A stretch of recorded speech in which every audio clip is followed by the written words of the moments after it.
The next speaker for today is Tom Wujec. He is an award winner author at Autodesk. Tom Wujec is a fellow at Autodesk, a global leader in 3D design, engineering, and engineering software, where he charts long-term strategy and helps leadership teams tackle tough industry challenges. He has brought several award-winning products to market, including Sketchbook Pro, now used by over 40 million creative designers, illustrators, and hobbyists, as well as Maya, visual effects technology, which won an Academy Award for its contribution to the film industry. Over to you, James.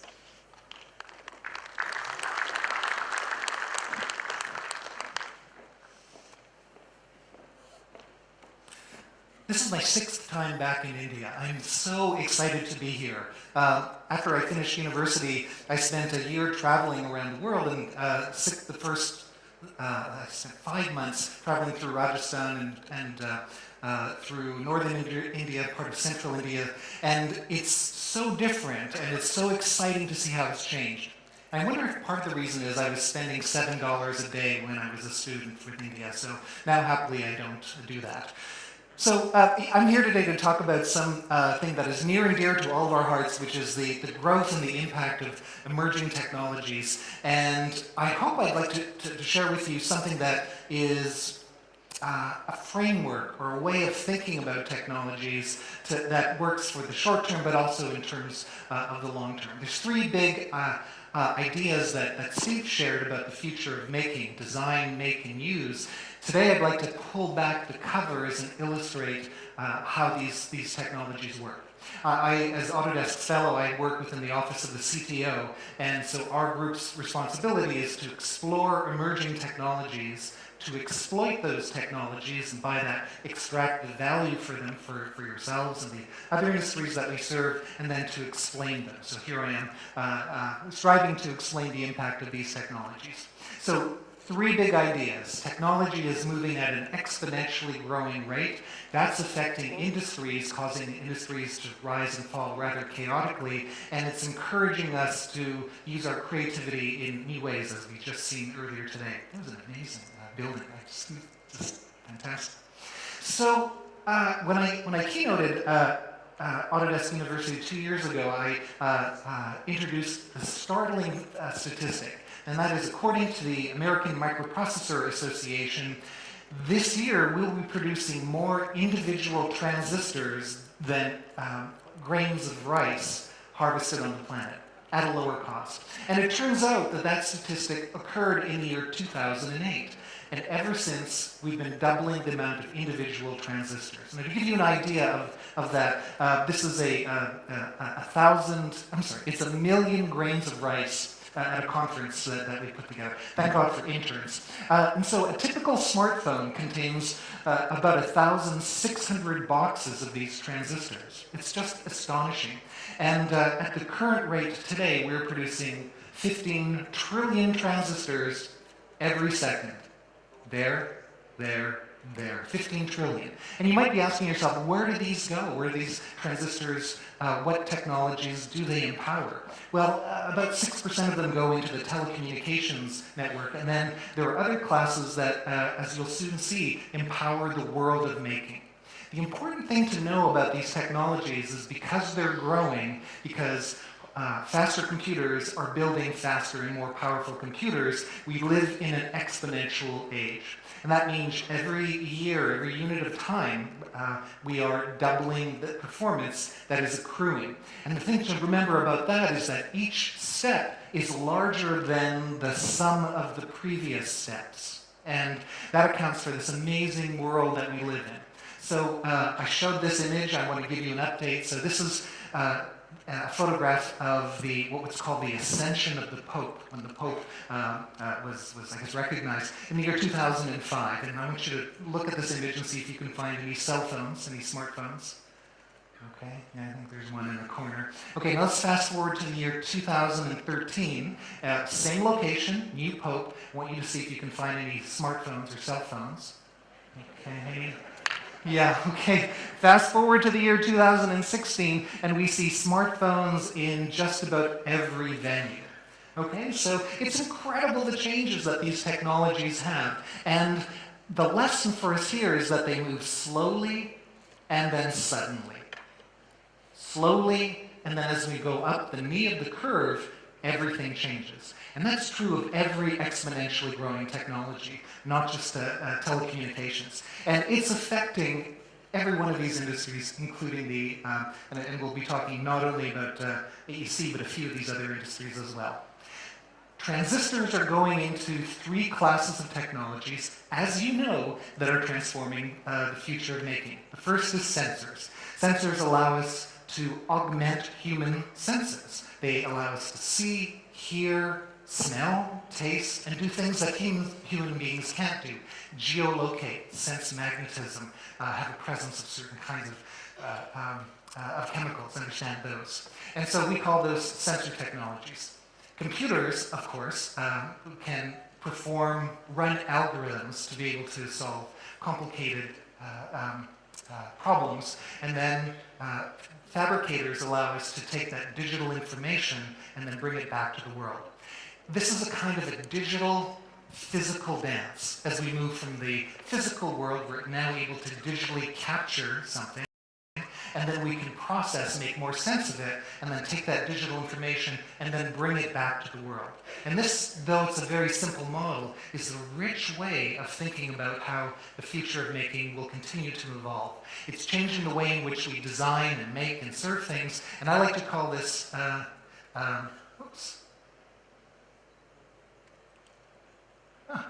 I'd like to call this, it's a new type of workflow. So look at sensors. So sensors are becoming lower price, lower cost. We'll talk about this in a little more depth. And it's now possible to do something in a very short amount of time, which previously took a long time. I used to work as an animator many years ago, 20, 30 years ago, and to be able to create a 3-dimensional model of a person took many weeks, in some cases months. Now, with a cell phone, it's possible to, using photogrammetry, create a very good representation of a person. This is one of our engineers here. Here's an example of some of the state-of-the-art of LiDAR, although I think the examples that we've seen earlier today are just as breathtaking. This is from an underground rail, a subway system in London. It's not the subway system that you're thinking of. It's called the Mail Train, and it's been occurring in London for the last 80 years or so. And it connects different parts of London with one job, which is to move physical mail. They don't need it anymore because people don't send physical mail so much. But so as a result, it's been mothballed for the last couple of years, but they're turning it into a new museum. But they don't have any of the plans left because they were lost in the war. So over the course of a few days, an organization called ScanLab ran their LiDAR scanners through this, and with incredible precision, were able to not only scan the entire image through billions and billions of points, but also to have incredible resolution down to the bolts of this particular machine here. So this model can be fit into a viewer to be able for us to be able to understand it and to modify it, and then of course use as a backbone for the kind of ride that is actually going to happen. The cars are actually about this big, the rail cars, so people are going to be able to ride around. So amazing, what used to take weeks and weeks and weeks, as we've heard, is now being done in just literally hours of time. Scanners are one of the key technologies because they're the beginning of the digital process, taking the physical world and then bringing them into the computational world. The second, of course, is computers. Computers are, of course, allowing us to perform computations. And the computation is being augmented not just by chips, but of course by the connectivity through the parallelization of computation through the cloud, the endless cloud of centers distributed around the world. And it's enabling us to do things that, of course, even just a few years ago were unimaginable. Taking a standard Android laptop and to be able to visualize an entire city complex, not just like a Google map, but as an active BIM model that we can perform functions on and run simulations on. That's incredible. It's an amazing democratization that's possible. The real kind of missing part of the equation is taking those digital models the improved analysis, and then bringing them back to the world. That's the missing part, or one of the missing parts of the equations that is now revolutionizing the future of making things. So fabricators take many forms. We'll talk a little bit more about it in just a couple of minutes, but clearly we've had lots of interest on 3D printers and how they can extrude, use additive manufacturing techniques to be able to create any imaginable model. And there's now about 320, 340 different materials that you can produce from: titanium, gold, metal, not to mention glass and ceramics, that of course are changing everything. So the combination of sensors, computers, and fabricators is creating this new workflow that we're calling capture, compute, and create. And so it's augmenting what the human being already does. We do this, but digital tools now allow us to do it with kind of magical powers. It's pretty extraordinary. So let's kind of go a little more deeply into understanding this and the implications that are pretty surprising, what it means for the AEC industry, what it means for other industries, and perhaps some next steps in thinking about it. Anyone ever make a running shoe before? So it's a slow, laborious, very time-consuming process, even for the experts. So organizations that make running shoes most of them now begin with a physical model of a shoe that's called a last. So a last approximates your foot, the approximate width and length and so on, and then using the last, the designer will make some sketches and drawings on top of this, then produce actually a series of physical models, eventually digital models, and through iteration we produce a physical shoe that usually takes 14 to 16 months to come to market from the first concept. And you have a shoe that fits the last and hopefully your foot. So that's the traditional way. What would it look like if we use capture, compute, create technologies? How would that operate? Well, it looks like this. We begin with a digital model of a foot. This is now something that can be done very, very quickly. So a few cell phone photographs, which can be combined together into an accurate digital model. A little bit more about that later. That model can be turned into inputted into a computer program that then helps you select the job that you want the shoe to do for you. Helps you select the job that you want the shoe to do for you. So if you're an athlete and you're a basketball player, it turns out there's 3 different ways you could play basketball. You're a jumper, or you're a dancer, or you're a bulldozer. So the computer can help you select what you want to do with the shoe, and then it will reinforce the shoe in the way that's appropriate for you. And then from there, the digital model of the shoe goes to a fabricator, and the shoe is printed out. So as I had mentioned once before, I held the first 3D printed shoe in first I ever held. It was about 13 years ago. And it was amazing, and you had it in your hands and and it fell apart. Literally just sort of crumbled because the materials were not so good. 8 years ago, you could put it on and it just felt great, and then you took one step and then a second step and it just turned into like dust.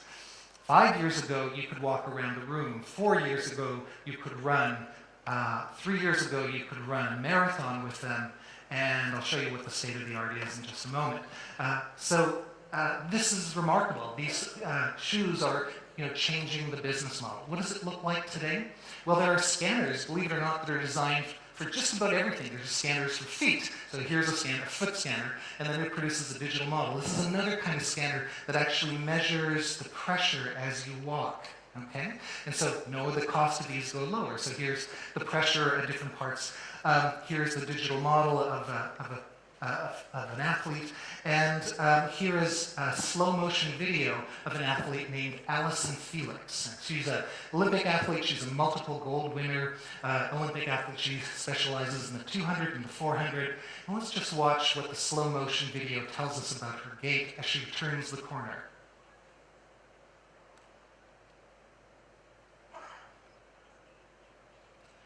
Turns out if you're an experienced athlete, running corners is very unnatural because the body wants to run straight.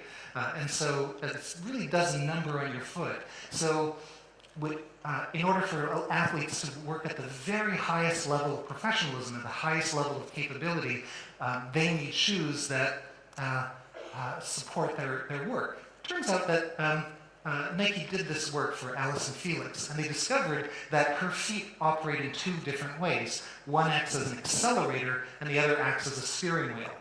So as she turns the corner, making a left, her feet for different functions. So they designed a computer program to be able to determine, to help each foot perform its function. So the shoes themselves have an asymmetry to them to help her perform the run.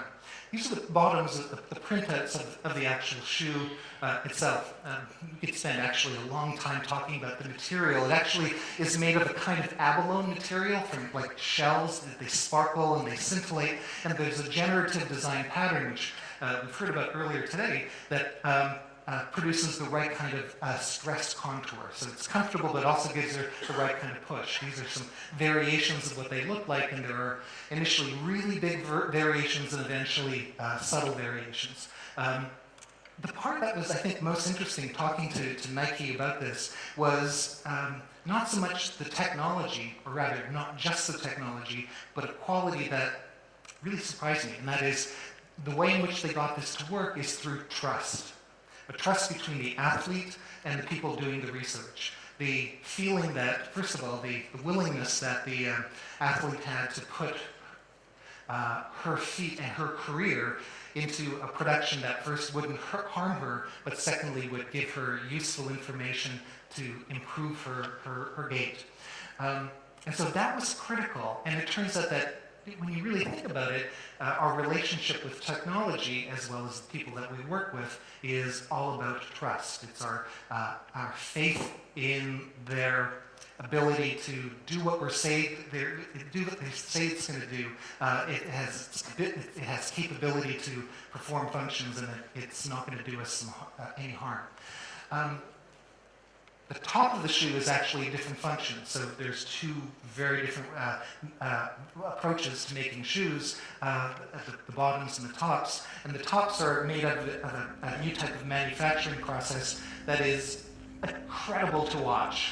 It's actually robotic hairs, or robotic-controlled hairs that move in three-dimensional space, and they're woven together in three-dimensional space by using puffs of air. And it's called Flyknit. It's one of the newest manufacturing methods, and it's been scaled very quickly by Nike.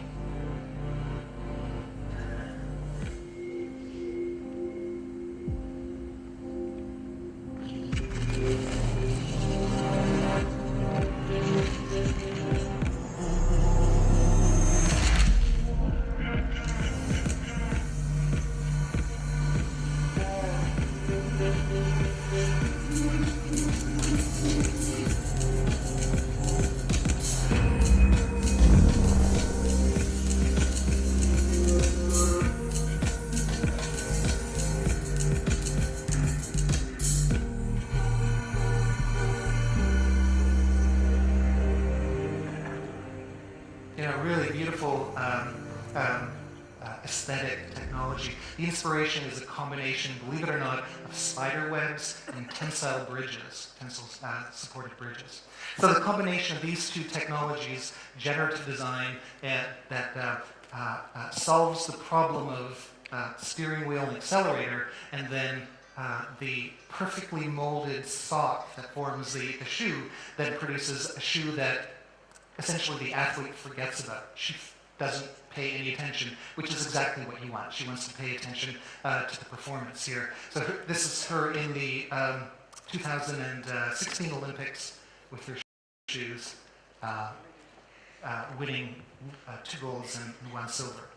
So, by the way, that's the very first time that a 3D printed shoe was actually used in the Olympics, in that level of competition of that form.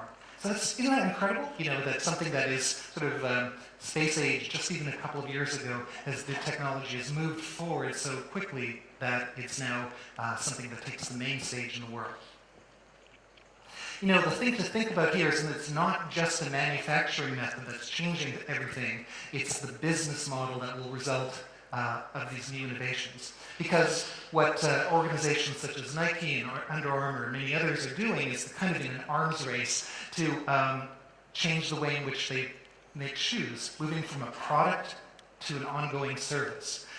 Rather than selling the the dead shoe that you throw away, you buy the intellectual property of the shoe that is just right for you, because your feet aren't perfectly symmetrical either, and there are all the bunions and this and that, and you can buy the shoe that is uniquely fitting for you. Secondly, you lease the material flow. You don't buy the shoe itself. You can if you want, but you lease the flow of the material for the duration that you own the shoe, then you return it back for upcycling or recycling. That's called cradle to cradle. And then thirdly, because the chips are printed directly into the shoe itself, the shoe can communicate back to you and also to Nike, so you can purchase a fitness service. So the combination of buying the IP, the material flow, and material flow in the subscription changes the entire business model. So you can see how that would play out. I wonder how that would play out in the industries that you serve.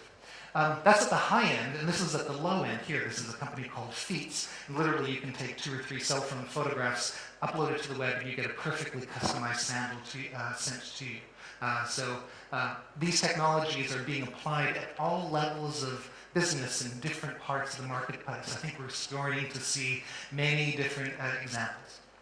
The point, again, is that each of these technologies are riding an exponential curve. Capture, compute, and create, all of which are doubling in performance, each at their own kind of coefficient, their own time. So capture is, as I mentioned, it's about augmenting human senses, our capabilities to hear, sense, and taste and smell. This is the latest size of camera. It fits between the space of your fingerprints.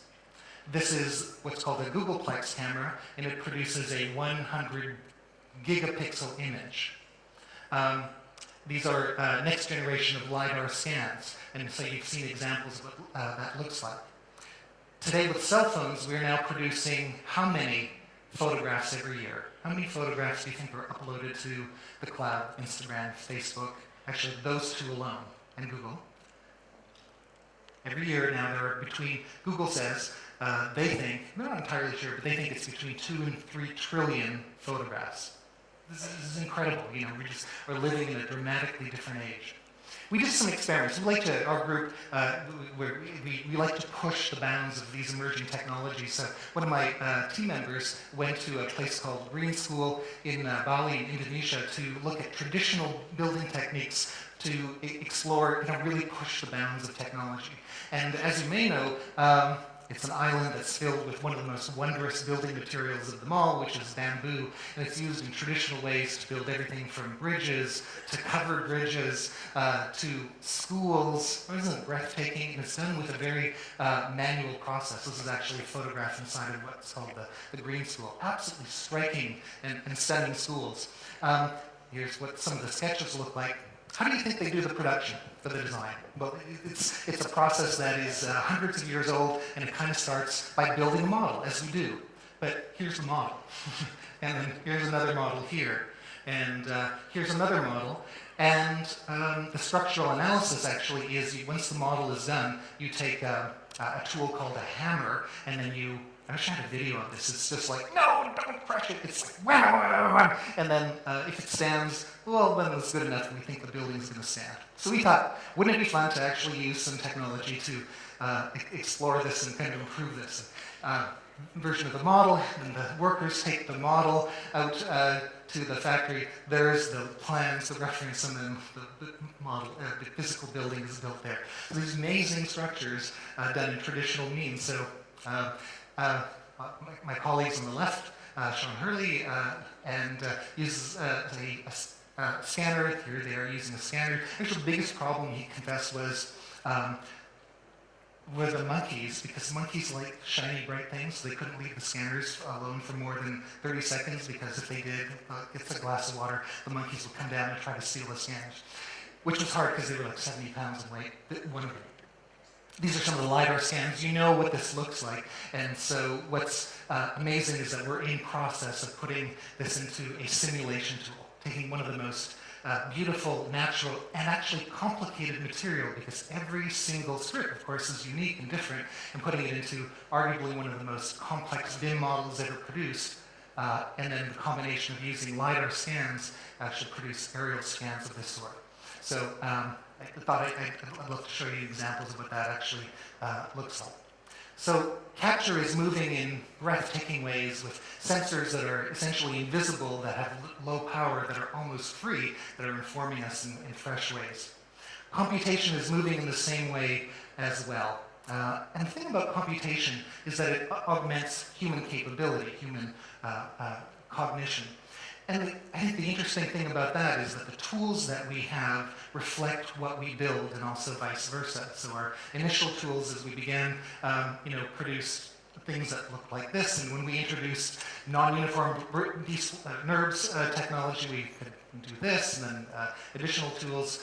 And that's the kinds of tools that we now have available, including a tool called Dynamo, which if you're interested in this stuff, download it. It's just this fantastic exploration tool. And it's a tool that enables you to very quickly, parametrically create wonderful patterns. And so these are some examples of the application of Dynamo. Its initial version, again, those of you who follow this, it was called Vasari, and this is what the user interface looked like, and then the combination eventually evolved to look like this. It's a visual programming language that enables you to visually try parameters, and as you either manipulate directly or move the system's node link graph, it allows you to create and play with different kinds of solutions, producing different kinds of outcomes. So it's one that I would encourage you to play around with, and it's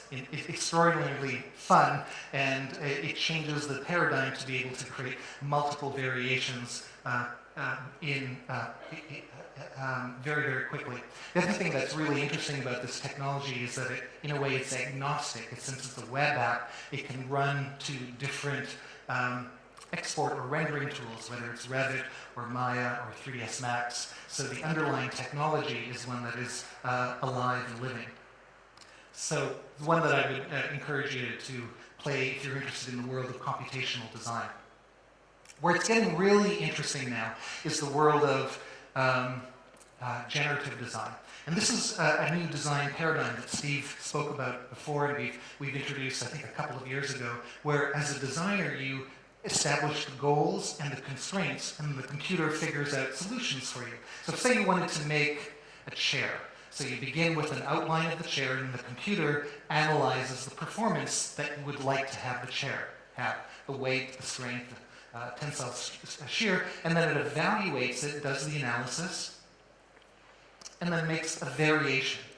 So it makes a second chair, and then a third, and a fourth, and then a 10th. And then you can wire it up in such a way that you can, over the course of time of getting a few coffees, it'll produce more variations of chair than you can produce in your entire lifetime, and produce solutions that then can be visualized. You play God, select the trade-offs that you would like to have, and then select that one there. And then once it's rendered to have the particular rendering of the goals, it's printed out, and voila, you have your chair. The stats are just astonishing. Again, you heard that at the main stage presentation, reducing the weight and the performance in remarkable ways. We're seeing that this is rendering out in many different ways as well, for example, bicycle shapes, too.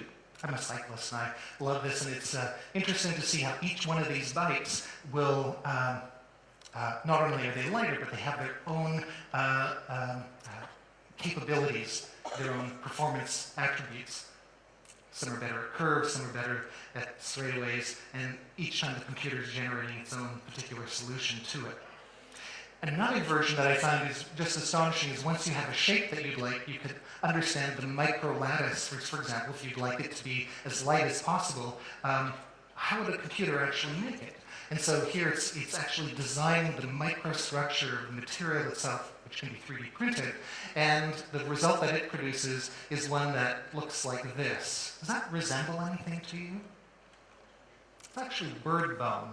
So the structure that it comes up with is what nature has come up with after many, many millions of years of evolution. And at first it's a surprise, but actually that makes sense, doesn't it? It makes sense because we're using the same genetic algorithms to be able to explore solutions. but it's actually appearing in many more surprises as well. Here's an example of generative design being applied to the creation of a drone. And so many dozens and hundreds and thousands and maybe hundreds of thousands of variations, and then the end result is one that reflects nature. So generative design is one that we're starting to see more and more reflection. What's really at the heart of this as well is not just capture and compute, but the synthesis with create. The fact that we now have robots that allow us to do things that are more dramatic than ever before. And so the thing about robots is that they're duplicating the 6 fundamental ways in which we can make materials, or manipulate materials. So these are the 6 ways in which we can do this. Each of these are being robotically enhanced. So additive is just one of them. And every complicated object is made through a combination of these different manufacturing techniques. We have our own 3D printer, of course, that is remarkable. We've made investments into printers that are moving more quickly than ever than before. We have the world record now, the largest 3D printer. We're making investments into metal printers as well. And this is an astonishing printer. It actually prints electronics directly into the thing that you 3D print. So sped up a bit, so this comes straight out of the computer, and voila, you can fly it out. So I think you can see how capture, compute, create is transforming the way in which we design and make things. First 3D printed car. This car was printed from start to finish in 44 hours. I've driven this car for about 5 feet. I wouldn't want to drive it any further. It's like that first running shoe, right? It's not something that you know is going to land. It had a long-term efficacy, but eventually we know where this is going to go. The vehicles that look like this. Every organization works like this.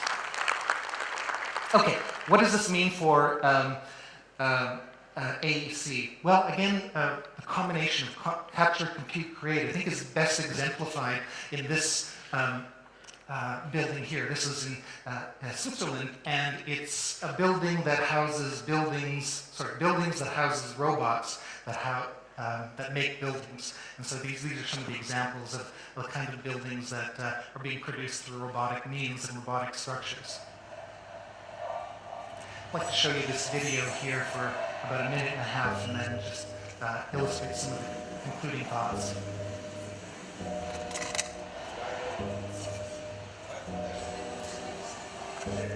Speed.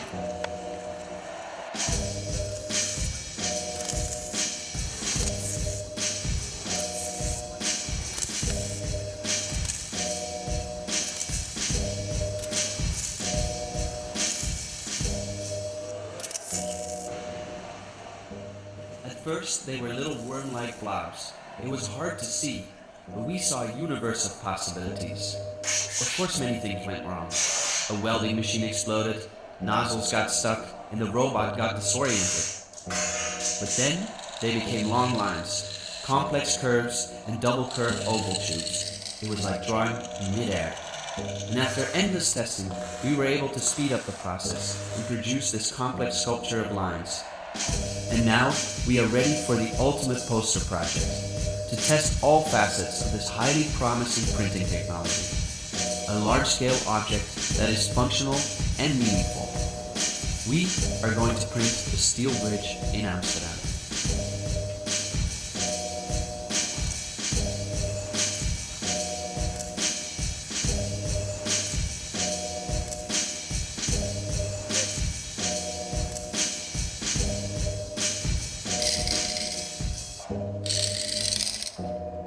And since that video was produced, the steel bridge, it continues to evolve. This is what some of the prototypes look like from above and from the side. Amazing that. Robotic bridges, robotically created bridges. Just astonishing work. So, we live in a world that's more connected than ever before. I think the promise for us is twofold. Not only can we use capture, create, compute technologies to design and make the world in which we use, literally augmenting our human senses, giving us magical powers to perceive the world much more clearly and more precisely than ever before, but to conceive and create better representations of them that have precise tools to be able to put matter just where it needs to be. Not only do we have that, we now are able to put capture, compute, create technologies within the tools, within the things that we actually make, whether it's vehicles or buildings or running shoes or even articles of clothing. So capture, compute, create is a new workflow that I think we all have the opportunity to take advantage of, and it's creating a world that is adding a fourth C of connection. Now, I think some of you might think, okay, all good, but isn't that all in the future? Well, it is, but as an innovator, I think we need to know that there's timing for everything and a phase for everything. We begin with ideas that are impossible. There's no freaking way that's going to happen. And then they become impractical. And eventually they become possible and feasible, and then eventually become expected and then required. That's true of CAD, that's true of BIM, that's true of the technologies that you're seeing here. So my question to you is, where do you put your focus? So every technology has progressed through here. So are you here in the world of the required? Are you putting your attention in expected? In the world of the impractical? Well, I would suggest for some time you focus in the world of the possible. And I don't think there's a better place or a better time in India right here and right now than to put your attention here. And with that, I'd like to thank you for your time and enjoy the rest of your conference.